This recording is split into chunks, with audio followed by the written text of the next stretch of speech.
안녕하세요. 좋은 아침입니다. 오늘은 고린도전서 10장에서 13장까지인데요. 아유, 참 말도 많고 탈도 많은 고린도 교회지 않습니까? 어제는 우리 고린도 교회를 세운 바울까지도 막 저격하면서 막 비방하고 공격하고 하는 그런 고린도 교회 사람들을 봤지 않습니까? 사실 뭐 모든 교인들이 바울을 공격했겠습니까? 그냥 일부 사람들이 바울을 공격한 거였는데 사실 그게 셌던 거죠.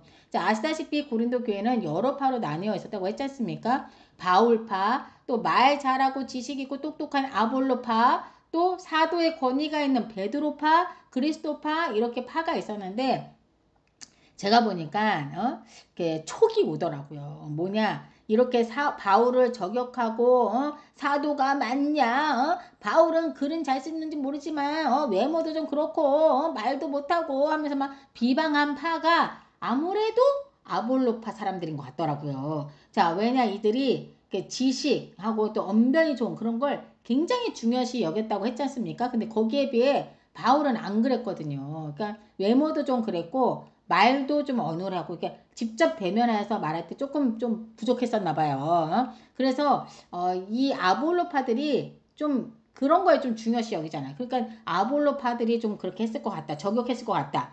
자, 그러면 이게 만약 맞다면 아볼로도 같은 사도로서 꽤나 당혹스럽고 곤욕스러웠겠다라는 생각이 들더라고요. 근데 여러분 이게 좀 맞는 것 같아. 왜냐면 저기 고린도전서 16장 12절에 보면 바울이 이제 그 고린도 저기 교회할 때 쓸 때 내가 아볼로에게 고린도 교회 너희에게 가라고 여러 번 권했으나 지금은 아볼로가 갈 뜻이 전혀 없다라고 얘기를 하는 장면이 나오거든요. 그러니까 아볼로가 그 바울을 자기 동역자인 바울에 대해서 그렇게 저격하고 그런 그리고 자기를 이렇게 치켜 세우는 그런 고린도 교회에 난 안 가겠다라고 했겠죠. 나는 안 간다, 안 가. 나는 저들한테 안 가겠다, 막 이렇게 얘기를 했을 거라는 거죠. 이게 딱 보니까 아볼로파 맞는 것 같더라고요. 예. 자, 어쨌든 이제 바울이 자신이 의심받고 비난받고 있었던 것에 대한 억울한 감정을 추스리고 다시 공동체 전체를 바라보면서 성도들이 영적으로 넘어지지 않도록 아주 중요한 경고를 시작하고 있어요. 그 핵심은 바로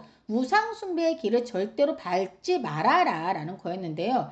바울은 단순히 하지 말아라 라고 끝낸 게 아니에요. 뭐라고 얘기하냐면 그 옛날 이스라엘 백성의 그러니까 이들의 조상들이 이스라엘 백성의 그 광야 시대 전체를 다 꺼내서 구체적으로 왜 내가 이렇게 말하는 건지를 알려주고 있는 거예요. 그러니까 바울은 우리 조상들이 다 구름 아래 있었고 홍해를 건넜고 하나님이 주신 만나와 반석에서 솟아난 물을 마시지 않았냐. 말 그대로 하나님이 매일 직접 돌보셨던 백성들이었다라는 거죠. 성경에서는 신령한 음식과 신령한 음료라고 표현되어 있는데 이게 바로 만나와 반석에서 솟아난 그 물을 말하는 거거든요.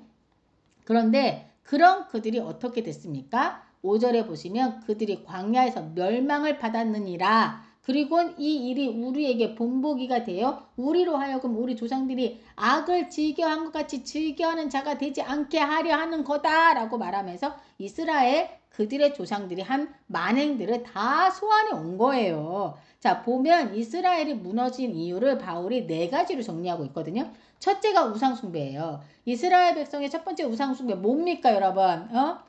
바로 모세가 시내산에 올라갔을 때 아론이 금송아지를 만들었잖아요. 금송아지 사건. 예? 그 다음에 그래서 하나님이 완전 대노했었죠. 자, 둘째가 음행. 음행은 뭐예요? 음행하면 딱 기억나는 게 있어. 바로 가나안 입성을 코앞에 두고 모압 여인들과 함께 그 모압 자기네 여자들은 막 깨제제 하잖아. 광야에서 지냈으니까. 근데 그 모압 여인들이 막 배꼽 다 드러내고 막 살랑살랑 흔들면서 막 유혹을 하니까 그리고 자기네 제사 지내는데 같이 들어가자고 해서 거기서 막 성적 행위를 하지 않습니까? 그러니까 모함 여인들과 성적 타락으로 막 얼마나 좋았겠어. 눈이 동그래가지고 너무 침 질질 흘리면서 걔네들하고 맨날 놀았던 거지. 그러니까 하루에 2만 3천 명이 죽였던 거. 그 사건. 그리고 셋째가 이들이 광야에서 하나님을 의심하면서 불평했잖아요. 하나님이 정말 우리를 지키시는 거냐? 그게 맞냐? 우리를 왜 여기로 데리고 온 거냐? 막 이렇게 막 불평했었지 않습니까? 그러니까 하나님이 우리를 지키시는 거 맞냐? 막 이런 얘기를 쏟아놨잖아요. 그러니까 하나님이 얘기하시잖아요.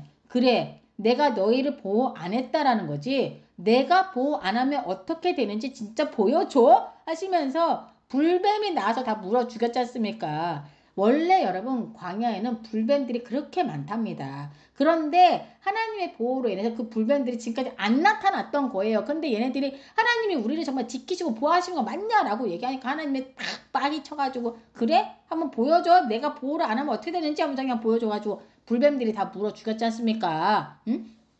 그 사건. 그래서 노뱀을 들어 올렸던 거 기억나시죠? 자, 그리고 마지막 네 번째가 그들의 끊임없는 불만과 불평. 아주 지긋지긋하게 불만, 불평을 했었잖아요. 자, 바울은 이 사건들을 다 하나씩 말하면서 이 일이 그들에게 일어나서 그들이 멸망을 받았지만 이건 우리에게 주는 경고다. 즉, 경각심을 가져라 라고 말하고 있는 거예요. 당시 고린도 교회 성도 중에는 나는 믿음이 강하니까 안 넘어져 걱정하지 마. 내가 애냐? 막 이러면서 영적으로 교만한 사람들이 있었기에 바울은 너희 조상들도 다 넘어진 것처럼 너희도 넘어질 수 있다 라고 얘기한 거였는데 이 말을 들은 고린도 교인들의 마음이 얼마나 또 무거웠을지 생각을 하고 바울이 그런 이제 자기 조상들도 다 넘어졌다는데 자기라고 뭐 안 넘어지겠습니까? 그러니까 이 얘기 듣고 얼마나 또 마음이 무거웠겠어요? 그러니까 바울이 그들의 마음을 알았기에 13절에서 제가 좀 자주 사용하는 말인 것 같아요. 우리가 자주 쓰는 말이고 자주 듣고 익숙한 말을 지금 하고 있더라고요. 읽어볼게요. 사람이 감당할 시험 밖에는 너희가 당한 것이 없나니 오직 하나님은 미쁘사 너희가 감당하지 못할 시험 당함을 허락하지 아니하시고 그 시험 당할 즈음에 또한 피할 길을 내사 너희로 능히 감당하게 하시느니라. 자, 이 말씀은 바울의 이야기를 듣고 이스라엘 우리 조상들도 다 넘어졌는데 우리라고 할 수 있겠어? 그럼 어떡하지? 우리도 결국 같은 심판을 받게 되는 거 아니야? 라면서 절망에 빠지고 낙심할 고린도 교인들에게 걱정하지 말아라. 너희가 당하는 시험은 감당할 수 있는 범위 안에 있다. 하나님은 너희를 버리지 않으신다. 너희가 넘어지지 않게 반드시 피할 길을 준비해 주신다. 라는 위로의 메시지를 바울이 준 거였던 거예요. 아우 정말 이 사도직 정말 못해 먹겠네요. 예나 지금이나 우리를 힘들게 하는 건 사람인 것 같아요. 사람. 그쵸? 제가 보니까 바울의 결론을 내주는 말이 20절에 딱 입서 갔더라고요. 딱 나와요.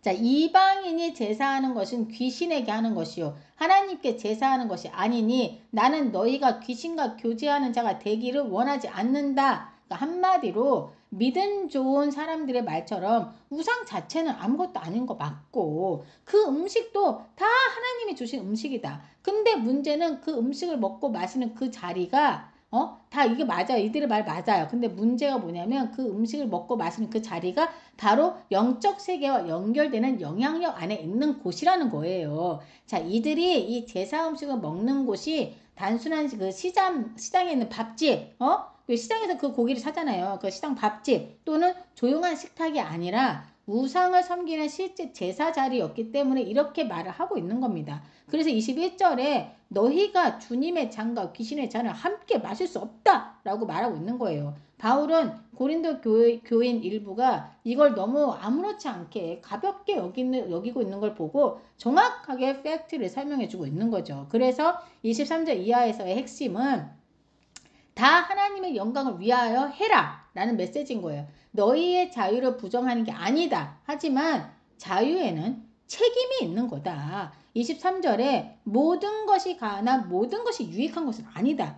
모든 것이 가하나 모든 것이 덕을 세우는 것이 아니다 라고 딱 말하잖아요. 자, 이 말은 고린도 교회 일부 교인들이 나는 믿음이 있으니까 나는 믿음이 강하니까 괜찮아 라고 쉽게 생각했던 부분에 대해서 바울은 그것이 하나님의 영광을 위해서 하는 거야? 아니면 너희들의 즐거움을 하는 거야? 무엇을 하든지 모든 것을 하나님의 영광을 위해서 해라 라고 말하고 있는 거죠. 그렇지 않으면 이스라엘이 넘어졌던 그 자리에서 우리도 똑같이 넘어질 수 있다 라고 경고해 준 게 바로 10장의 내용인 거예요. 자, 10장에서 많은 시간을 너무 할애했는데 이제 바로 11장으로 넘어갈게요. 자, 11장을 읽으시면 뭐랄까 여자의 머리는 남자요? 여자가 남자에게 낫으며 막 그러니까 여자는 왜 그리고 막 여기 보면 여자는 예배드릴 때 머리를 가리고 예배드리라고 하는 건지 막 뭔가 여성을 좀 낮게 보는 그런 느낌도 받게 하는 그런 장인 것 같더라고요. 제가 읽으니까 약간 그런 느낌 받았거든요. 근데 이게 이 당시 시대적 배경 때문에 그랬더라고요. 그러니까 바울이 그런 의도로 쓴 게 아니에요. 먼저 바울은 이 장을 쓴 이유가 고린도 교회가 예배 시간에 드리는 그런 무질서한 행동들이 많았기 때문에 이거를 쓴 건데요. 우선 남자가 여자의 머리다 라는 표현은 상하관계나 우월, 열등 이런 걸 말하는 게 아니라 당시 헬라 문화에서 사용되던 개념인 책임과 질서 또 보호의 구조를 말하는 거라고 하더라고요. 그러니까 바울은 남자는 여자를 지배해야 한다라고 말한 게 아니라 서로가 서로를 필요로 하고 서로가 서로를 세워야 한다라고 말했던 거예요. 그래서 11절과 12절을 보시면 주 안에서는 남자 없이 여자가 없고 여자가 없이 남자도 없다. 여자는 남자에게서 낳지만 남자도 여자로부터 난다. 즉 바울은 남녀가 서로에게 의존하는 존재이며 모두 하나님 앞에 존귀하다고 강조하고 있는 겁니다. 자, 그러니까 여러분들이 그래서 저도 이거를 이제 제대로 안 봤을 때는 기분이 안 좋네 막 이런 생각이 들었었거든요. 근데 이제 시대적 그런 상황을 그래서 알아야 되는 것 같아요. 성경을 읽을 때는. 자, 그리고 또 예배 드릴 때 여자는 왜 머리를 가려야 하나? 이렇게 궁금하잖아요. 근데 이거는 당시 고린도에 우상의 신전들이 많았다고 했죠, 여러분. 거기에 누가 있었다고요? 신전 창녀들이 있었지 않습니까? 근데 그 신전 창녀들이 다 머리를 막 풀고 다니고 이 여성의 그 머리 스타일이요. 성적 신호였다고 하더라고요. 그러니까 이 고린도 도시가 그랬다라는 거예요. 그러니까 그 반대로 머리를 가리는 것이 정숙, 또 명예의 표시였다고 하더라고요. 그러니까 이 배경 때문에 바울이 그리스도인들이 예배를 드릴 때 여자들에게 이렇게 머리를 덮개로 덮고 예배를 드리라고 했던 건데 왜냐하면 다른 안 믿는 사람들이 혹 여자들이 머리를 풀어 헤치고 예배 드리는 걸 보면 저 여자는 창녀구나 라고 생각할 수 있었기 때문인 거예요. 그러니까 저 그리스도인들도 저런 창녀가 있네 라고 생각할 수 있었기 때문에 우리는 예배 때 성적 행위가 없고 그런 우상숭배의 제의와 같지 않다라는 걸 보여주기 위함이었던 겁니다. 자, 이어서 17절 이하에서는 성만찬의 모습이 나오는데 아니 이게 무슨 소린가 할 정도로 좀 이해가 안 가더라고요. 왜냐? 21절을 보면 이는 먹을 때에 각각 자기의 만찬을 먼저 갖다 먹음으로 어떤 사람은 시장하고 어떤 사람은 취함이라. 아니 성만찬인데 취함이 웬 말입니까? 그리고 이 당시의 성만찬은 지금의 우리의 떡 한 조각과 포도 음료 한 모금의 성만찬이 아니에요, 여러분. 진짜 이때는 식사 자리였다고 하더라고요. 그리고 보통은 부자들의 집에서 이 만찬이 이루어졌기에 부자들이 중심 자리를 다 차지하고 먹고 마시고 했고 가난한 자들은 일하고 나중에 와서 보면 자기네들이 먹을 음식이 하나도 남지 않은 그런 상황이었던 거예요. 자, 그러니까 이 당시 고린도 교회는 여러 파도 있었지만 계급도 되게 다양했었다고 했죠. 부자도 있고 노예도 있고 바울이 이번에는 빡이 쳤더라고요. 22절에 보면 확 느낌이 오실 거예요. 너희가 먹고 마실 집이 없느냐? 너희가 하나님의 교회를 업신여기고 빈궁한 자들을 부끄럽게 하느냐? 내가 너희에게 무슨 말을 하랴? 라고 하면서 아주 대노하면서 성만찬의 본래의 뜻을 다시 설명하고 있는 거예요. 이 성찬식이 주님의 희생을 기념하는 거룩한 자리가 되어야 할진데 지금 이렇게 지들끼리 계급을 드러내고 흥청망청 먹고 마시는 자리를 만들다니 막 이게 속이 진짜 뒤집어질만 한 거죠. 뭐 하는 거야 이 고린도 교회 사람들 진짜 정말 이해가 안 가네.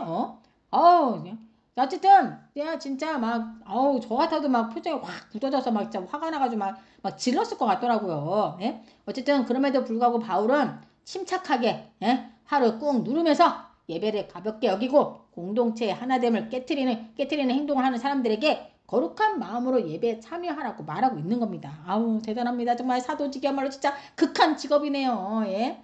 자, 12장으로 이제 넘어가 보겠습니다. 자, 진짜 사건 사고가 끊이지가 않아요. 예. 12장은 여러분들이 읽어보시면 다 쉽게 이해가 될 만큼 쉽고 이해가 잘 가게 바울이 설명을 해주고 있더라고요. 12장에서는 고린도 교회의 또 다른 문제인 영적 은사를 비교하면서 서로를 낮추거나 자랑하는 그런 행태를 듣고 바울이 또다시 숨을 고르고 말을 하고 있는 거예요. 그러니까 어떤 사람은 나 이번에 방언 받았잖아.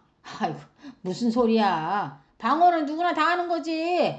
예언을 하는 거야말로 진짜 은사지 라고 하면서 은사를 무슨 자랑거리로 여겼던 거고, 그에 반해 은사를 못 받은 사람들은 저쪽에 찌그러져 가지고 아니 왜 나는 은사를 못 받는 거지, 내가 뭘 잘못했나 라면서 막 실망하거나 열등감에 휩싸이는 사람들도 있었던 거예요. 여러분, 은사가 뭡니까? 은사는 하나님의 선물이지 않습니까? 근데 지금 이들은 자기 자랑의 수단으로 사용하는 분위기가 교회 안에 아주 그냥 만연해 있었던 거예요. 이에 바울은 정확하게 말을 하기를, 성령께서 각 사람에게 다양한 은사를 주셨지만 그 목적은 오직 하나, 바로 공동체를 세우기 위한 것이라고 강조를 하는 거예요. 몸에 많은 지체가 있지만 결국 한 몸이듯이 고린도 교회도 서로 다르지만 하나다. 응? 손이 말하기를 나는 바로 필요 없다 라고 말할 수 없듯이 은사가 다른 사람을 무시할 수 없다라고 말하고 있는 거고, 따라서 이 장은 은사를 경쟁 도구로 삼는 성도들에게 은사는 자랑이 아니라 섬김이라는 원리를 가르치기 위해 쓰여진 거라고 할 수 있습니다. 자, 이어서 성경 전체에서 어찌 보면 가장 유명한 바로 그 사랑장이 나오거든요. 그게 바로 고린도 13장인 거예요. 고린도 교회가 참 희한하더라고요. 그냥 보면 엉망진창 같지 않습니까? 진짜 엉망진창이야. 그런데 은사가 이렇게 많다고? 그것도 희한해요. 안 그렇습니까? 엉망진창이잖아요. 막 성적 문란에 막. 근데 은사가 어떻게 이렇게 많을 수가 있어? 난 좀 너무 희한하더라고요. 이해가 안 돼. 자, 근데 은사는 믿음이 신실하고 하나님만 바라보는 사람에게 주어지는 거 아닌가라는 생각을 저도 했었어요. 그러니까 은사라는 게 좀 그런 사람한테 주어지는 거 아닌가? 그런 생각을 했었는데, 근데 보니까 은사는 영적 성숙의 증거가 아니라 바로 그냥 아까 말한 것처럼 하나님의 선물이라는 점을 제가 놓쳤더라고요. 그러니까 저도 약간 그런 생각을 했던 거죠. 근데 진짜 은사는 하나님의 선물인 거예요. 영적 성숙의 그 어떤 증거로 주어지는 게 아니라는 거죠. 자, 여러분도 누군가에게 선물을 할 때 굉장히 막 유능하고 받을 만한 자격이 있는 사람에게만 하는 건 아니잖아요. 그렇죠? 격려차에서 하기도 하고 위로차에서 또는 화이팅 하라고 주기도 하지 않습니까? 사실 이 고린도 교회가 정말 많은 영적 선물을 받은 교회더라고요. 장난이 아니더라고요. 은사란 은사가 이 교회에 가득 넘쳤어요. 사실 이 교회가 우리가 본 것처럼 문제도 많았지만 열정도 대단했던 교회였던 거예요. 그들이 하나님을 아는 지식이 풍부하고 믿음이 강하다고 막 교만할 정도로 말씀에도 열심히 했고 열정적으로 찬양도 했고 신앙의 열망이 강했던 거죠. 강했던 거. 사실은 문제가 이렇게 많았던 이유도 열망이 과해서였지 무감각했기 때문이 아니었던 거죠. 자, 열정이 과해서였는지 문제도 사실 너무 과하게 많았던 게 이 고린도 교회였는데, 그럼에도 불구하고 하나님은 이 교회를 놓지 않으시고 많은 은사들을 부어주셨던 거고, 바울의 마음을 만져주시면서 이 교회를 계속해서 이끌어갈 수 있도록 힘을 주시고 계신 거예요. 자, 완전하지 않은 고린도 교회 사람들에게 너무 많은 은사가 주어지니까 어땠겠어요? 서로를 격려하면서 축하해요. 뭐, 이번에 무슨 은사 받으셨다면서요. 막 하면서 막 서로 기뻐하고 축하하는 게 아니라 경쟁하고 무시하고 우월감에 빠지고 하면서 서로를 세워주는 마음이 부족했던 겁니다. 그래서 바울은 그들에게 내가 사람의 방언과 천사의 말을 할지라도 사랑이 없으면 소리나는 구리와 울리는 꽹가리가 되고, 내가 예언하는 능력이 있어 모든 비밀과 모든 지식을 알고 또 산을 옮길 만한 모든 믿음이 있을지라도 사랑이 없으면 내가 아무것도 아니요 라고 1, 2절에서 말하고 있는 겁니다. 사랑 없이는 은사도 신앙도 봉사도 지식도 모두 공허하며 결국 성도에게 가장 중요한 것은 사랑이라고 강조하고 있는 바울은 고린도 교회 교인들에게 너희는 은사를 추구하되 사랑이라는 더 큰 길을 따라가라 라고 말하고 있는 거죠. 그래서 마지막 13절에서 그런즉 믿음, 소망, 사랑 이 세 가지는 항상 있을 것인데 그 중에 제일은 사랑이라 라고 말하면서 이제 13장이 막을 내리고 있습니다.